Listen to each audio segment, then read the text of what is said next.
How did you first break into television as an editor?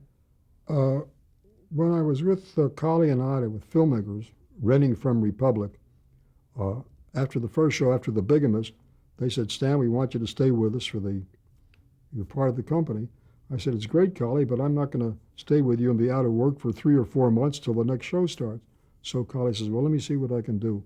And he talked to somebody at Review and made arrangements that when they weren't shooting, I would go to Review and I would shoot, I would cut television things, whether it was recutting stuff or recutting an episode or this or that. So I was kept busy in television at Review between the shows that I was doing for Ida and Colley. And where was Review located? They were right on the line at Republic.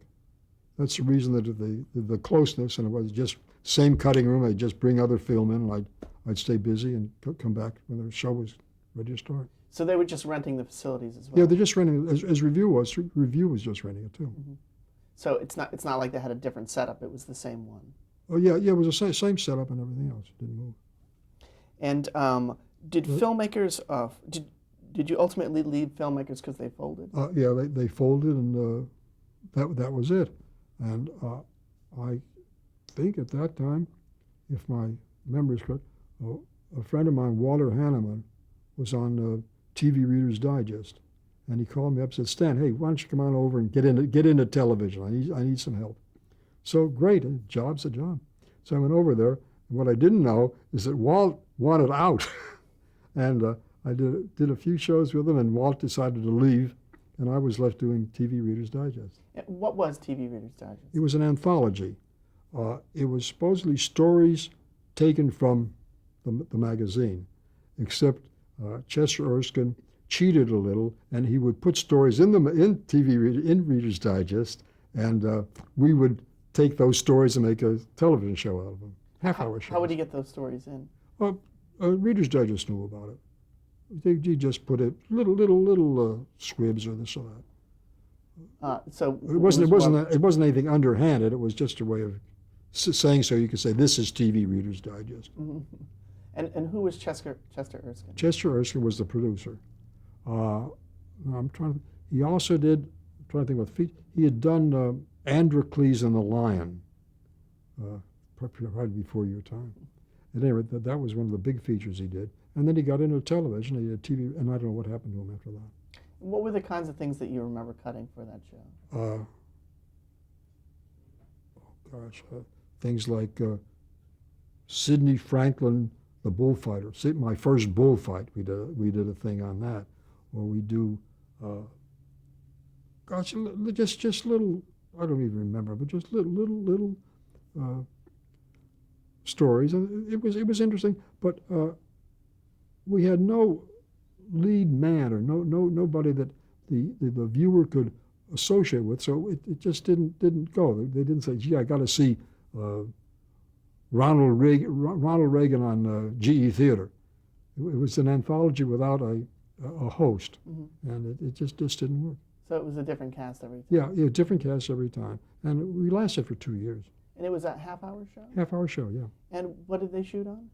35 millimeter, same, just like a movie. Mm-hmm. No different. I know there was a show called 6 Hours of Surgery that saved a boy's life. Does that ring a bell?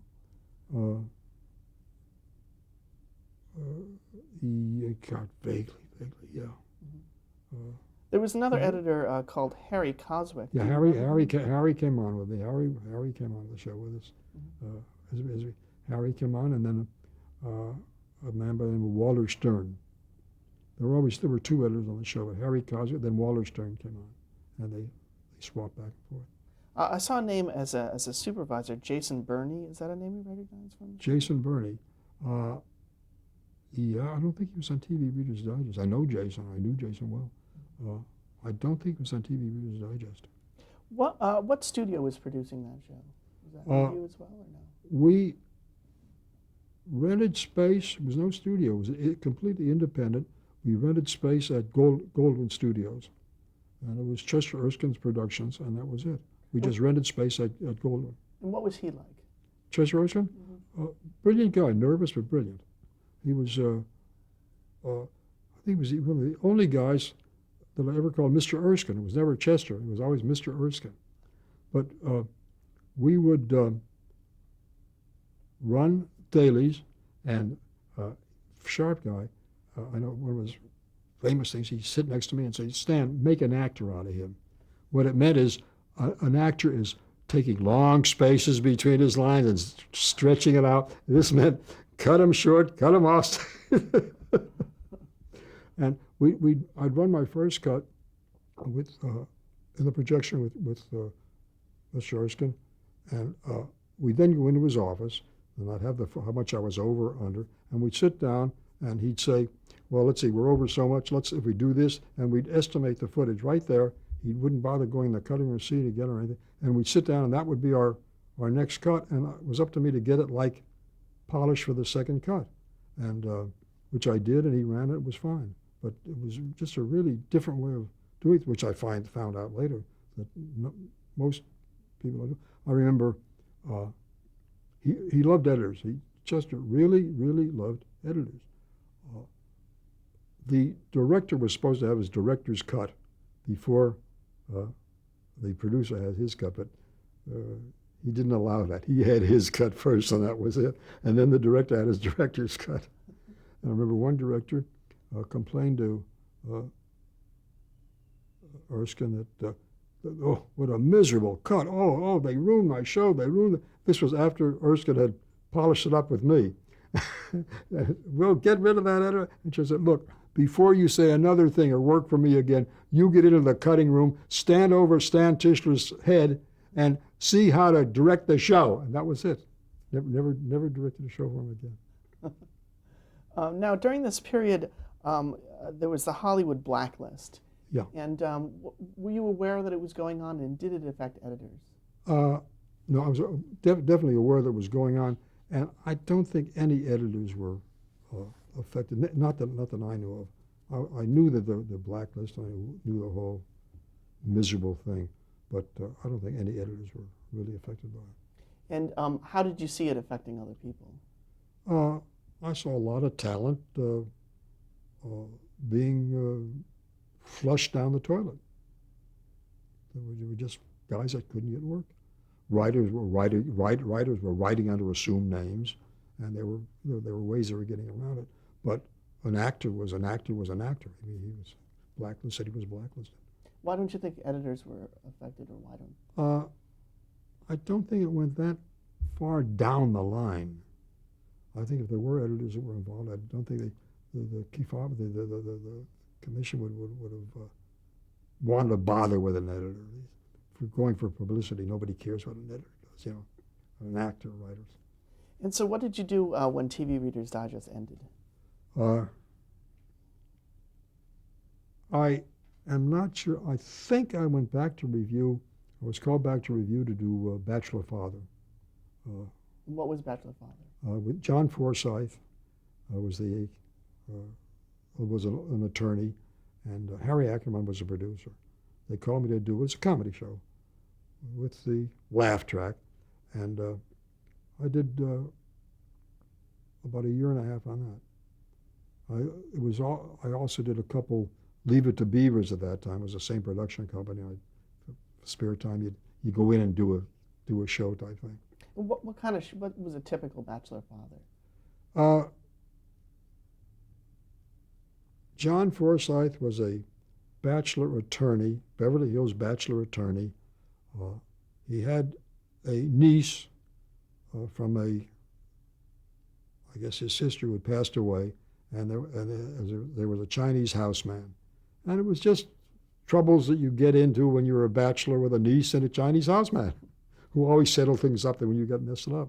Was this 3-camera? No. I've never cut a 3-camera show. Never cut one. So this was 1 camera and it was filmed? Shot just like a movie. The same as a movie is shot now. So were we mostly dealing with master shot and close-up? Yeah, well, it was your master shot, your close-up, your 2-shot, your pans, your dollies, your thing. But it was always 1 camera, just like a movie. Can you talk a little bit about Harry Ackerman? You mentioned him as the producer on both Beaver and Bachelor Father. No, he wasn't on Beaver. He was just on. But he left Bachelor Father and went to Screen Gems and became head of Screen Gems for a while. And that's not the last I saw of him. Did you have as close a relationship with him as you did with Chester Erskine?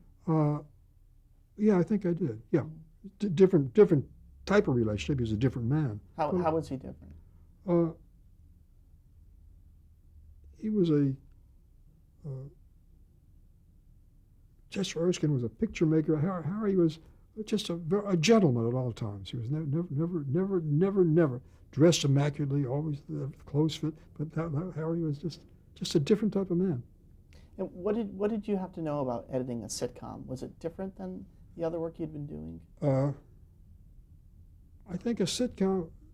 I think comedy is probably harder to do than straight narrative, straight stuff.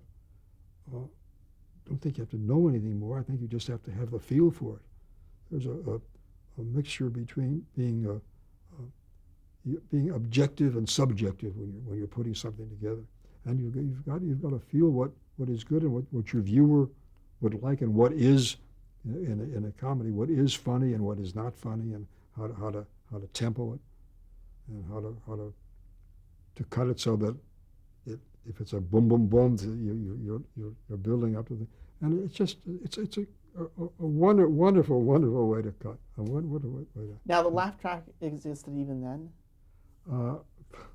The laugh track is the networks insist on a laugh track, and there's no way of getting around it. They just goes on my years up until MASH, where we finally were able to cut it down a little. But they want a laugh track. If there's a space, the laugh goes in, and their feeling is that if you're sitting in a room by yourself, without a laugh track, you won't know it's funny. In a theater, you hear other people laugh, so it's contagious.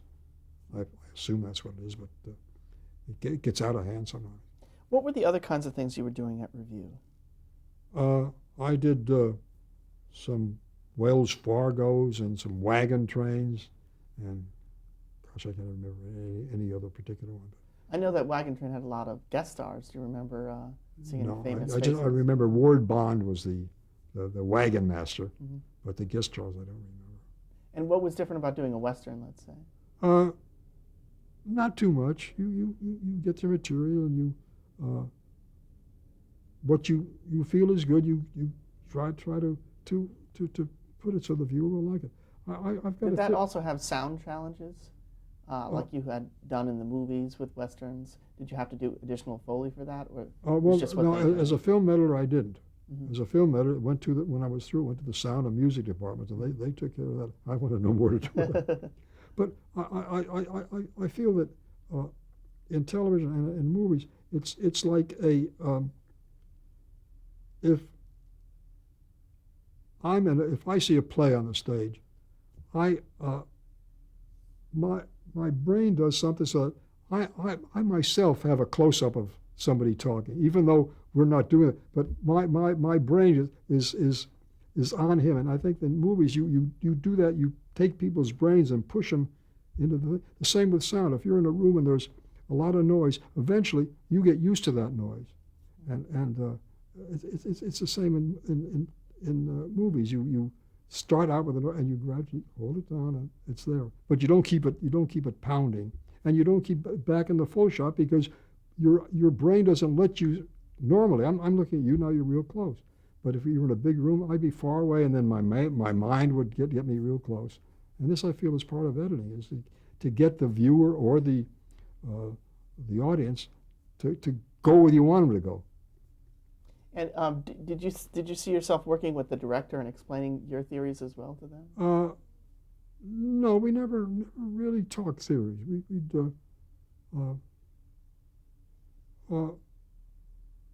We'd see dailies, we'd talk, but we never talked the theory of motion pictures. I was out of school, he was out of school, and we made pictures.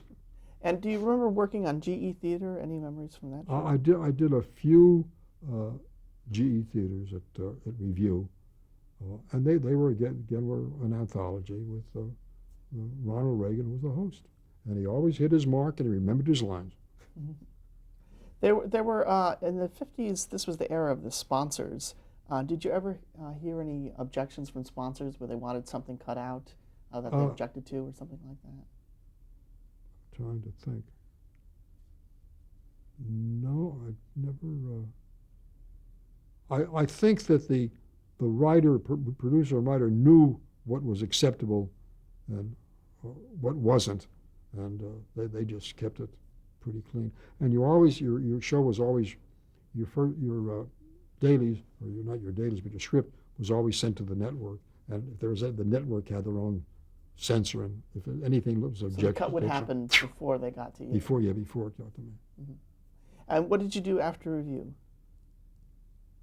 After what? After Review Productions, where did you? I think I went to Ziv. And why did you leave Review? I got fired. Pure and simple, I got fired. When I started Bachelor Father, Harry Ackerman had me over there, and he said, "Come on over," and he said, "I'll pay you so much money," which was more than the other editors were making. "I'll see that you get it." So fine, and they were forced to pay me. And then when Harry left, they weren't forced to, so I got fired.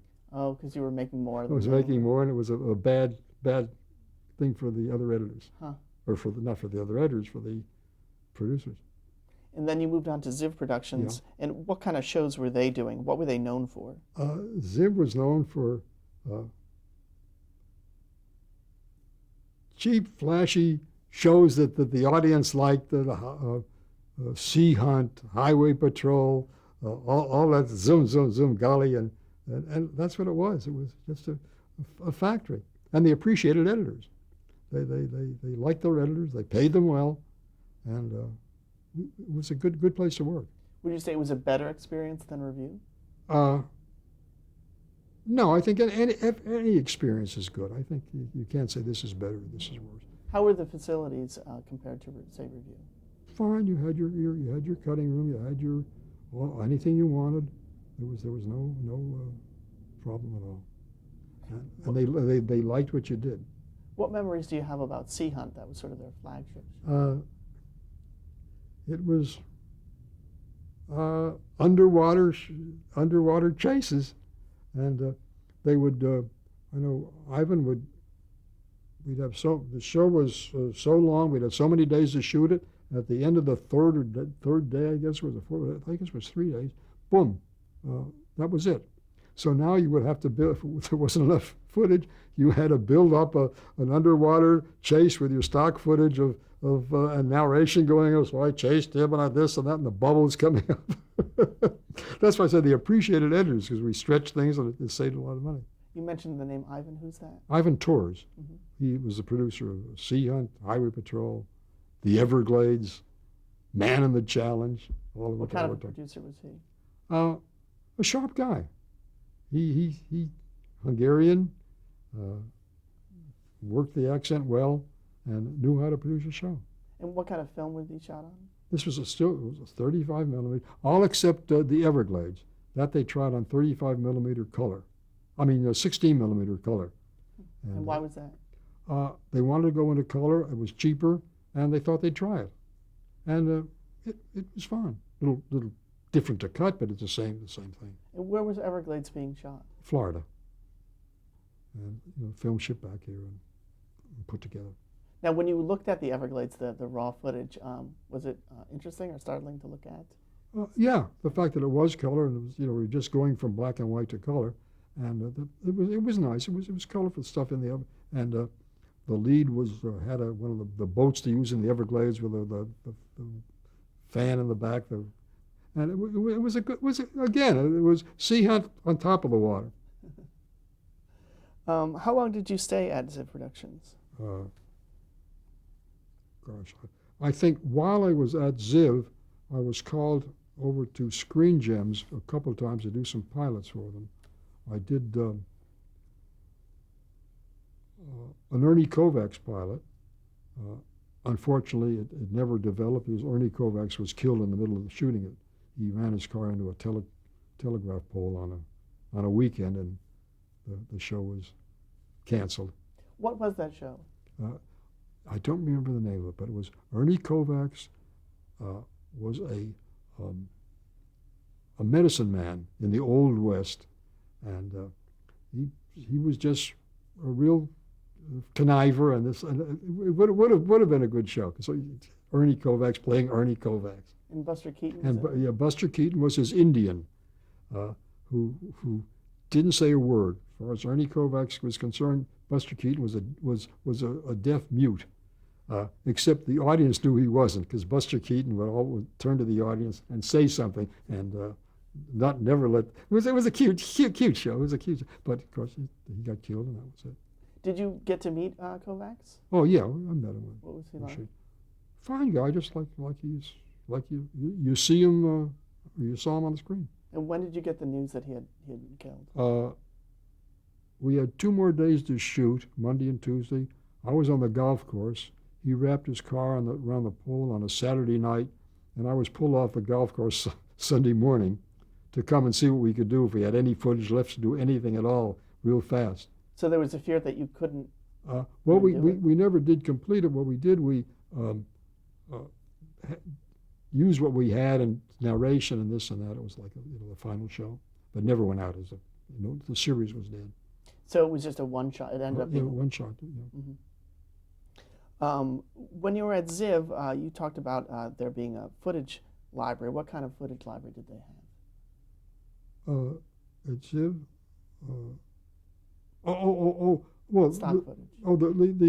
All the sea hunt stuff was in the library, so you could build your chases up, because a mask is a mask, and you had a black sweatsuit and a white sweatsuit. The goodies wore the white, the baddies wore the black. And when we did skydivers, we saved all the dives that the guys did, and we jumped down into places many a time. Same guys. And generally speaking, on all these shows, where did you get your stock footage from? On this, you would call up and order stock footage, except I had my own library, which I started when I was with Chester Erskine, and that's another story. That's not. Oh, you should tell me about that, though. How did that happen? When I was working for Reader's Digest, we would call up for stock footage, and whatever you wanted, a house or this or that, and you'd get a stack of 35 millimeter film, and you had to go through it to see and pick what you wanted. This was all houses, H houses, and it was time consuming, really time consuming. I went to Chester and said, look, I can go out on the weekend and shoot this for you. I know what we want. I'll go out and shoot it, and I'll charge you just the same as the libraries are charging you, and it'll save you a lot of time in the cutting room. So he said, fine, which I did, and it worked great. And then other editors found out I was doing it, and I'd get a call from this editor, hey, I need Stan, can you get it for me? I said, I'll have it for you Monday. And I'd get more calls, and it just kind of ballooned into a good side business. It was fine. So you would actually travel around the country, or have other? Well, no, it was always close stuff. I wouldn't travel. It was all weekend stuff. I go away on Saturday and Sunday was busy shooting things. So people would say, I need a shot of. Yeah, you try to make it look like that. If there was something in San Francisco, I'd go to San Francisco. But if I was going, I'd let people know I'm going to San Francisco. And if there was Las Vegas, I'd let them know I was going to Vegas, and I'd get stuff there. And then it got to a point where on a show, Code 3, which was a sheriff's show, they would send me the script and say, fill us in. And I had full cooperation with the sheriff's department, and we used to go out and shoot. So you were like a second unit. It was an underhand second unit. And would you pay by the foot, or? Depending on if they wanted something, we never sold the stuff. We always kept it. It was our library. but if they wanted something, we'd charge them so much a foot. Or if they wanted, they would pay us up front to go shoot something, we'd make a set price for that. A flat fee? Yeah, flat fee. And what ultimately happened to that library? I eventually let it go, and he's dead now. Mike Cohn, who was my partner, my assistant, my partner, I have no idea. I gave it to him. When I got on to Judd for the Defense, I couldn't do it anymore because now I was an associate producer. I didn't feel that I could run a library and be an associate producer. So you sold your interest in it? I just sold my interest in it. Another thing that you mentioned off camera that I wanted you to talk about is working on review on the syndicated shows, making them ready for syndication. No, this was the summer reruns. They would have a show, and they would have a trailer for the next week's show. Now, if the footage of the show was short, the trailer would be longer, and which was fine. And for the whole season, it was great. Now, when they went into summer reruns, show number 2 did not necessarily follow show number 1. And the trailer was too long for show number 2 to fit show number 4. So it was cutting trailers or lengthening trailers or trying to get footage to lengthen a show. It was a real, it worked, but it was a lot of fun. So sometimes when it was too short, you just have to sort of add little moments? You figured some way to add on to it. We always figured something. That was like the Bachelor Fathers, or Leave It to Oh, Me? no. Bachelor Fathers, there was no trailer on the Bachelor Fathers. Mm-hmm. But it was just the shows that had the trailers. This was before I did Bachelor Fathers. Do you remember any of what those were? No, those gosh, were I in? don't. I really don't. Did you ever find one that was impossible? No. Figured it out. You figured something to work. You did something to make it work. I know you also did a show called Our Man Higgins. What was that? That was at Screen Gems with Stanley Holloway. It was a family who inherits a butler. They're left a butler from their family in England, and the butler was, he was a male. What was was it Hazel that was the? Yeah, she was the maid. The maid. Well, this was a male Hazel, and they had 2 kids, and he was the brains of the thing. And it was a nice show. It lasted for a season and a half, I guess. And how did you end up on the show Peyton Place, and what was that? I got a call from a friend of mine, and it was, I gotten out of the business. Business was bad. I couldn't get a job, and I was in real estate. What else do you do? And I got a call from a friend of mine who was head of post-production on Peyton Place, and said, "Stan, we're doing Peyton Place, and how would you like to come back in the business and cut Peyton Place?" I left the real estate business fast, and I came back and I started cutting Peyton Place. There were 5 editors on Peyton Place, 5 shows a week, and each one was continuous. It was a soap opera, and it was a lovely, simple, nice soap opera. Okay, we're at the end of our tape here.